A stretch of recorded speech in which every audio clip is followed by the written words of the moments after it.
స్కూళ్ళకి కాలేజీకి పిల్లల్ని చేర్పించేది తల్లిదండ్రులు చదువుకొని ప్రయోజకులు అవుతారని చెప్పేసి అని.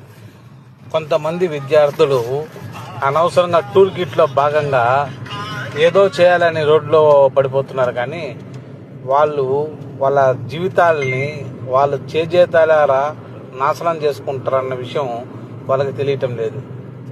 దయచేసి పిల్లలందరికీ నా మనవి, ఎందుకంటే ఏ తల్లి కన్న బిడ్డలైనా మన భరతమాత ముద్దు బిడ్డలే. అది ఏ మతం వల్ల కావచ్చు, ఏ కులం వారో కావచ్చు, ఎవరైనా కూడా కావచ్చు, అది మన భరతమాత ముద్దు బిడ్డలు. మీ కెరీర్ని మీ రాజకీయ చదరంగంలో టూల్ కిట్ విధానంలో మీ భవిష్యత్తుని మీ కెరీర్ని నాశనం చేసుకొని మిమ్మల్ని కన్నా తల్లిదండ్రులకి కడుపు కోత మిగిల్చకండి, వాళ్ళని బాధ పెట్టకండి. ఇది కేవలం ఊహాజనిత కల్పిత కథనాలతో కల్పిత కాలంలో బతుకుతున్నాం మనం.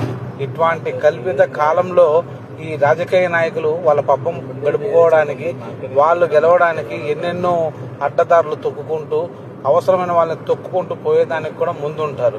మనం ఎందుకు మన జీవితాన్ని మన కెరీర్ని నాశనం చేసి వాళ్ళకి తోడ్పాటు అందించాలి? దీనివల్ల మనకు సాధించేది ఏమైనా ఉందా? ఏమీ లేదు.